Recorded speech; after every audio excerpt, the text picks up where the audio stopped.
akan mewawancarai tokoh penting yang dapat memberikan pandangan mengenai bagaimana kebinekaan dihormati dan dijaga di sekolah kita. Yuk simak wawancara berikut. Oke, baik, selamat siang Bapak. Terima kasih atas waktunya sudah berkenan untuk diwawancarai. Jadi di sini kami ingin menanyakan mengenai terkait proyek pengait profil Pancasila. Ya, dengan bertemakan kebinekaan. Jadi yang pertama, Pak, bagaimana sekolah SMA Negeri 1 Blabatuh ini menyikapi keberagaman yang sudah Bapak sebutkan tadi? Ya, keberagaman kita disikap dengan bijak oleh para pengelola sekolah ini, terutama oleh Pak Kepala Sekolah. Artinya apa? Coba kita kenalan anak. Ya, di sekolah ini prestasi anak atau potensi diri anak apakah cuma akademis saja?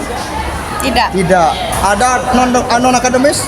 Ada. Dalam bidang seni ada, dalam bidang olahraga ada. Apalagi bakat dan minat itu bervariatif, sehingga pihak sekolah memfasilitasi. Disediakanlah berbagai tempat wadah untuk siswa itu mengembangkan potensi dirinya sehingga menjadi siswa yang berprestasi. Apa artinya? Disediakanlah berbagai macam ekstrakurikuler. Gitu jadinya. Disinilah peluang Anda, kesempatan Anda untuk menunjukkan potensi diri yang Anda miliki secara berbeda-beda sehingga bisa membuat prestasi di lingkungan sekolah ini.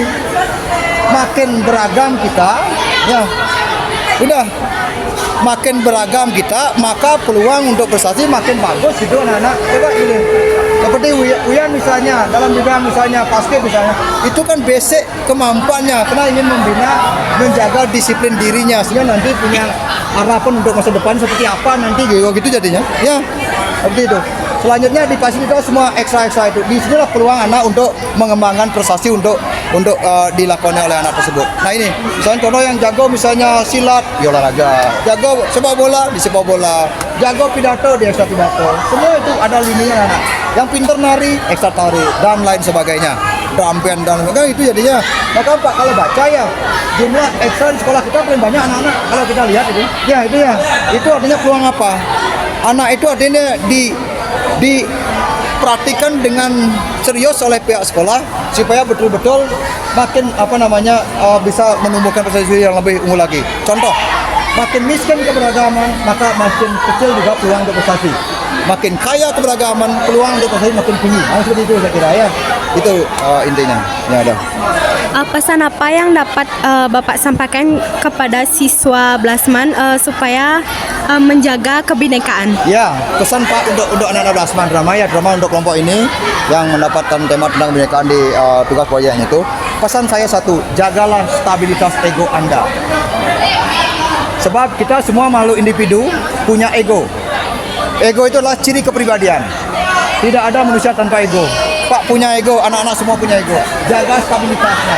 Kapan ego anak itu sudah stabil, maka muncul kata egois. Benar gitu ya. Kalau egois atau egoisme artinya anak ingin mementingkan diri sendiri. Anak akan sulit bergaul, anak akan tidak diterima dalam pergaulan karena dianggap perilaku anak itu merugikan orang lain. Ya kan seperti itu ya. Ini pesan Pak. Tunjukkan sikap toleransi, jangan intoleransi. Jangan melakukan chauvinisme. Artinya memandang milik saya paling bagus, milik orang lain jelek. Gitu yang mengagung-agung milik saya, milik orang lain lemah atau jelek. Jangan gitu. Yaitu egois namanya juga gitu ya. Fanatisme berlebihan jangan. Fanatik iya, saya fanatik juga. Ya, anak-anak semua fanatik, wajar. Fanatik itu adalah ciri khas untuk menjaga harkat martabat kita sebagai manusia. Betul ya, tapi jangan fanatisme. Ya, itu. Kalau fanatisme berlebihan, jadi kita berlebih-lebihan memandang milik kita yang paling hebat ini jadinya, maka ini juga akan menimbulkan hal-hal yang tidak bagus seperti itu. Itu pesan saya. Tunjukkan selalu sikap saling menghargai, saling menghormati antar sesama, antar teman, apapun latar belakangnya, baik rasa, suku bangsa, agama, adat istiadatnya, kemampuan prestasinya. Lalu ada orang teman prestasi, jangan diirikan, jangan didiskreditkan. Justru itulah ambil hikmahnya gitu jadinya. Kenapa kok teman saya bisa gitu, kenapa saya tidak? Seperti itu. Sebab dasar manusia kan tidak senang melihat orang lain senang. Itu jadi pada manusia prinsip seperti itu kok. Ya. Tapi pada prinsipnya manusia. Nah sekarang kita rubah mindset kita seperti itu. agar tidak seperti itu ya. Kita berusaha, kalau orang lain hebat, kenapa kita tidak bisa hebat? Ya, makanya hebat tidaknya Anda itu tergantung dengan orang-orang terdekat Anda. Misalnya orang tua, keluarga Anda, atau saudara, atau teman dekat Anda, atau guru-guru Anda. Itu yang menyebabkan Anda hebat atau tidak, terbukti seperti apa nanti. Jadi itu ya. Oke, baik, cukup jelas mengenai penjelasan dari Pak Wisnu mengenai kebinekaan. Semoga kita dapat bermanfaat seperti apa yang sudah dijelaskan kepada Bapak Wisnu. Kebinekaan tidak cukup diomong-omong saja, nah, no lip service, tapi harus ada actionnya, gitu ya, harus diimplementasikan itu dalam hidup kita sehari-hari. Kita harus berhormati, tapi kenyataannya ya pelakunya beda. Jangan seperti itu omong kosong, itu nonsen itu kalau Pak Anu ya. Silakan antara omongan dengan action harus balance ini. Makanya itulah yang kita harapkan untuk menjaga stabilitas kebinekaan supaya indahnya kebersamaan di tengah keberagaman. Nah, seperti itu ya. Udah bisa tangkap ini. Oke, baik teman-teman, dapat kita simpulkan bahwa mari kita bersama-sama menjaga toleransi antara beragama, karena kita tahu bahwa di sekolah, di lingkungan sekolah maupun di lingkungan masyarakat kita itu tidak ada satu agama.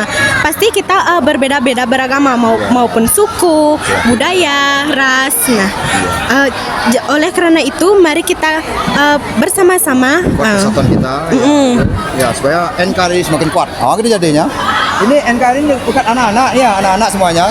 Anda menunjukkan sikap seperti itu, misalnya toleransi bagus, ya, NKRI semakin kuat. Maka burung Garuda yang ada di dada kanan Rian itu ini akan terbukti nanti ya. Itu tolong buktikan nanti seperti itu ya. Maka NKRI semakin kuat. Saya kira seperti itu. Dah. Oke, baik, terima kasih. Ya. Sekian wawancara kami. Terima kasih saya ucapkan kepada Bapak sudah menyempatkan waktunya. Maaf jika ada kata-kata Pak yang kurang berkenan gitu ya. Kenapa ini udah capek ini udah serak kali ya. Karena kalau dibongkar habis oleh P71 kemarin ya. Ya, baik. Ya. Nah, terima kasih Bapak. Nah, dari wawancara tadi kita belajar bahwa kebinekaan di Blasman dijaga dengan baik melalui sikap saling menghormati, kegiatan bersama, dan dukungan dari sekolah. Semoga kita semua terus bisa menjaga kebinekaan ini dalam kehidupan sehari-hari. Terima kasih telah menyaksikan. Sampai jumpa di video berikutnya.